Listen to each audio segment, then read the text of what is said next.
प्रिय विद्यार्थियों, सभी मित्रों और सभी व्यूअर्स का हमारे यूट्यूब चैनल उमा लिटरेचर अकादमी पर बहुत बहुत स्वागत है। आज हम जानेंगे कलचुरी वंश के दूसरे राजा लक्ष्मी कर्ण के बारे में, जिसका समय है 1041 से 1072 ईस्वी। तो ये आगे बढ़ने से पहले हम देखते हैं, जैसे कि हम जानते हैं कि चंद्रवंशी क्षत्रिय थे लक्ष्मी कर्ण, या कलचुरी वंश को, जिसको चेदी वंश के नाम से भी और है वंश के नाम से भी जाना जाता है। ये गांगेय देव के पुत्र थे लक्ष्मी कर्ण, जिनके बारे में हम पहले वीडियो में देख चुके हैं। दूसरे, इसके 8 अभिलेख प्राप्त हुए हैं जो उसके शासन की विभिन्न घटनाओं पर प्रकाश डालते हैं। इन अभिलेखों में अगर हम देखें तो सबसे पहला उसका पाल वंश से युद्ध दिखाई पड़ता है इसी अभिलेखों के अनुसार। तो इस समय पाल वंश पतन की ओर अग्रसर था, परंतु और पाल नरेश, जयपाल और लक्ष्मी कर्ण के बीच संघर्ष हुआ। परंतु तिब्बती साक्ष्य से प्रकट होता है कि बौद्ध विद्वान दीपंकर ने दोनों में संधि करा दी। किसमें? लक्ष्मी कर्ण में और पाल नरेश जयपाल में संधि करवा दी। जयपाल के उत्तराधिकारी विग्रहपाल के समय दोनों पक्षों में फिर युद्ध प्रारंभ हो गया। रामचरित का कहना है कि उसने विग्रहपाल विजयी हुआ था, किंतु द्वयाश्रय काव्य का कथन है कि इसमें कर्ण ने विग्रहपाल पर विजय प्राप्त की थी। अंत में दोनों पक्षों में फिर संधि हो गई और कर्ण ने अपनी पुत्री यौवनश्री का विवाह विग्रहपाल के साथ कर दिया और पाल नरेश को अपना मित्र बना लिया। ये कूटनीतिक संबंध होते थे मित्रों, जो युद्ध और संधि के द्वारा चलते रहते थे। दूसरा इनका दिखाई पड़ता है चंदेलों से युद्ध।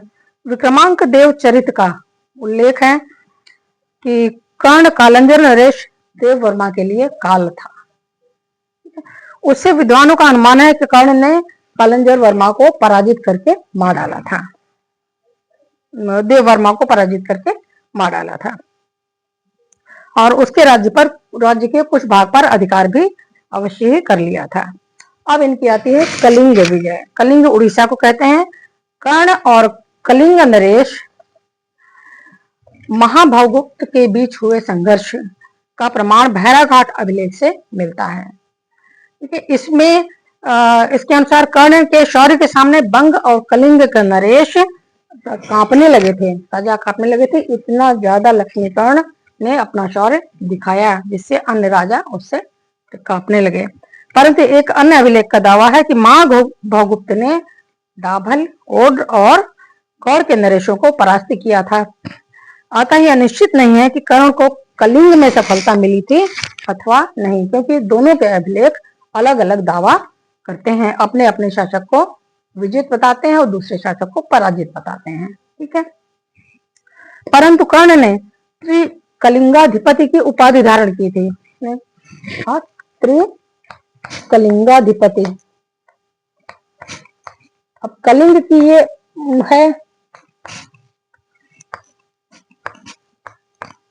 ये उपाधि कलिंग नरेशों के थे, कलिंगाधिपति।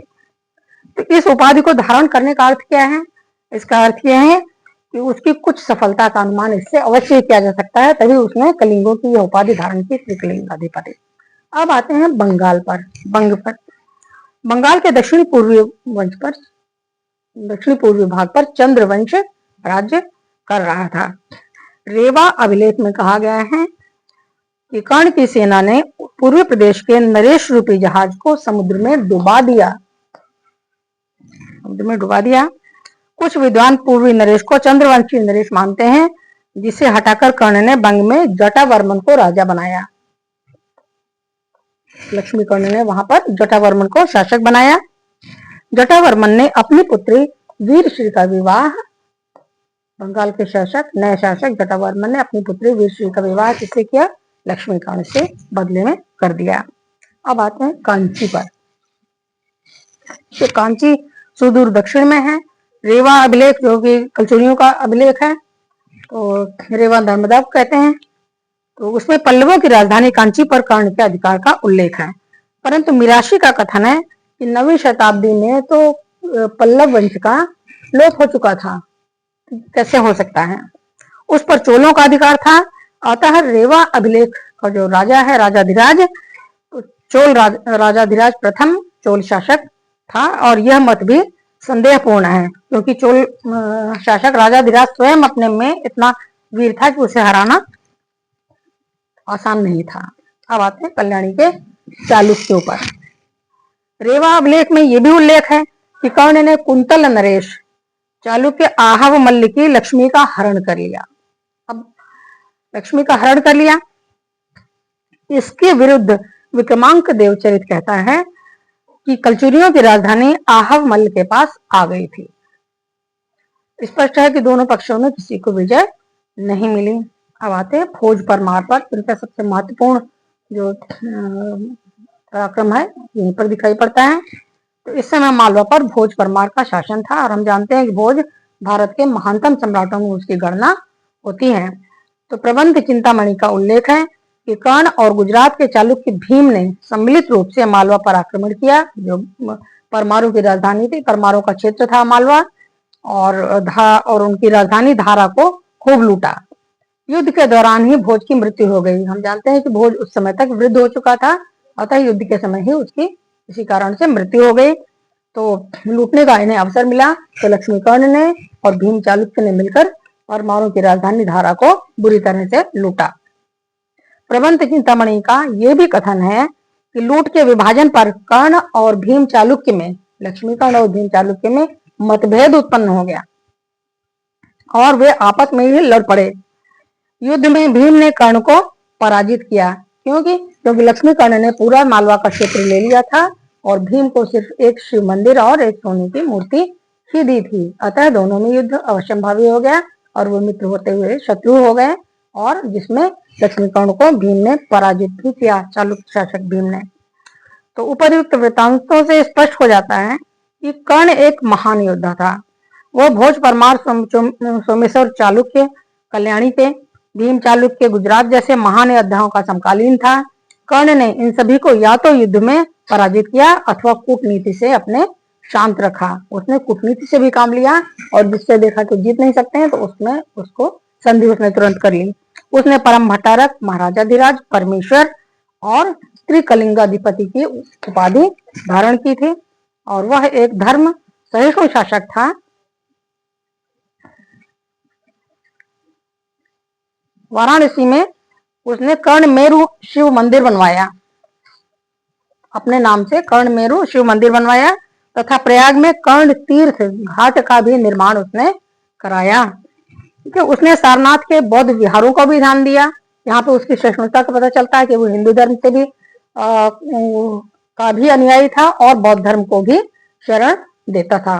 उससे भी विरोध उसका बिल्कुल भी नहीं था। उसने कर्णावती नामक नगर की स्थापना की थी।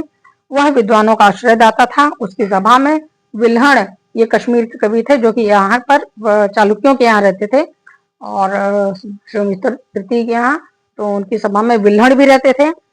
लक्ष्मीकर्ण की सभा में भी थे विद्यापति, नाचराज, वल्लण और कनकामर नामक विद्वान रहते थे। तो लक्ष्मीकर्ण ने अपनी मृत्यु से पहले ही अपने सिंहासन का त्याग कर दिया, और 1073 ईस्वी में उसने राजपाट अपने पुत्र यशः कर्ण को सौंप दिया। उसका पुत्र था यशः कर्ण को सौंप दिया। इस प्रकार कलचुरी वंश के दो पराक्रमी राजाओं को हमने देखा, पढ़ा। एक तो थे गांगेय और दूसरे लक्ष्मीकर्ण। तो आज के लिए तो इतना ही। लक्ष्मीकर्ण का आपको पाठ कैसा लगा अवश्य ही बताइए, कमेंट्स में अवश्य ही उसको लिखिए। और हो सके सभी विद्यार्थियों, या आपकी परीक्षा की दृष्टि से बहुत ही उपयोगी है ये सब पाठ, तो इनको अवश्य ही पढ़िए। जैसे खासतौर पे BA थर्ड सेमेस्टर अर्थात BA सेकेंड ईयर के लिए, और MF के फर्स्ट सेमेस्टर इतिहास के विद्यार्थियों के लिए अत्यंत उपयोगी पाठ है, और इसे अवश्य ही वो देखें, पूरा इसका लाभ उठाएं। धन्यवाद।